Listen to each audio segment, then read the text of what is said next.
I want to bring in Dr. David Shulkin, who previously served as the Secretary of Veterans Affairs under President Trump. He's joining us now in Philadelphia. And Dr. Shulkin, you know, we just heard just now of a second national lockdown in England. Do you think that that is where the U.S. is heading or where it should be heading? Brianna, I don't think any of us want to see a lockdown in the United States, but the situation in Europe really has left them with no option. If they don't create that type of national lockdown right now, they're going to be overrun in their hospital system in just a matter of weeks. And I think we're about 3 weeks behind where Europe is. So we are inching very, very close to where this may not be a choice for us.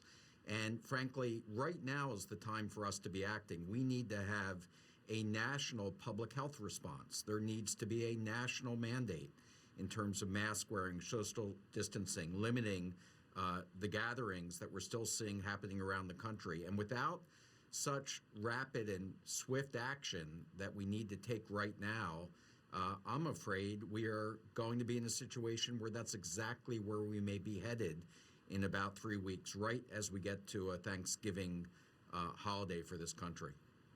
Yeah, and some people will be reticent to change how they gather as well for the holiday. I mean, it's really it's really arresting, I should say, to hear you say that we're watching Europe like it's a tsunami that is heading in our direction here in a few weeks. As I mentioned, you work for the administration as the Veterans Affairs Secretary. You were Undersecretary during the Obama administration. You did not part ways amicably with the Trump administration, for sure. You are a physician. Bottom line, that is your job. What is your response to the president's recent claims that doctors are profiting off of inflated COVID-19 cases and deaths? Brianna, I couldn't be prouder of the response of our physicians and nurses and first responders in this country. They really have done an incredible job. I know so many of them who haven't stopped working since this pandemic first started happening in February and March. And they have really been the heroes of this response. And to take an action or to suggest that they are profiting from this or that their ethics are being compromised, I find highly offensive. This is a group of individuals that this country should have great gratitude to. And frankly, we're going to need them. And the public's going to have to continue to have confidence in our physicians and nurses as we enter into what looks like a increasingly alarming situation with the pandemic, and certainly one that looks like we're going to be dealing with for quite some time in 2021. So this is not the time to be attacking our healthcare professionals. Rather, this is a time to recognize just how much they've responded and how much we're going to need them. We know this is certainly not what they're doing. They don't make extra money, doctors, for treating COVID patients. You've worked with the president.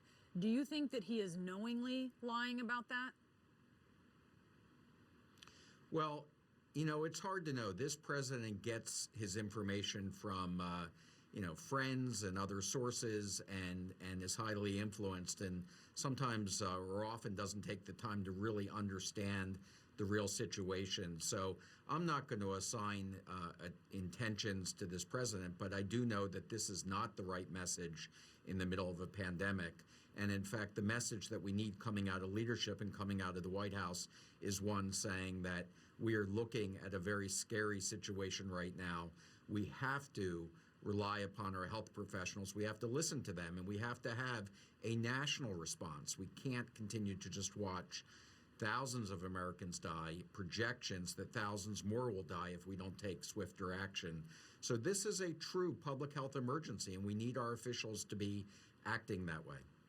Yeah, this is a key moment. Will the government meet the moment is the question. Secretary, thank you so much for being with us. Thank you. If you have voted already, you are part of a record turnout of early voters.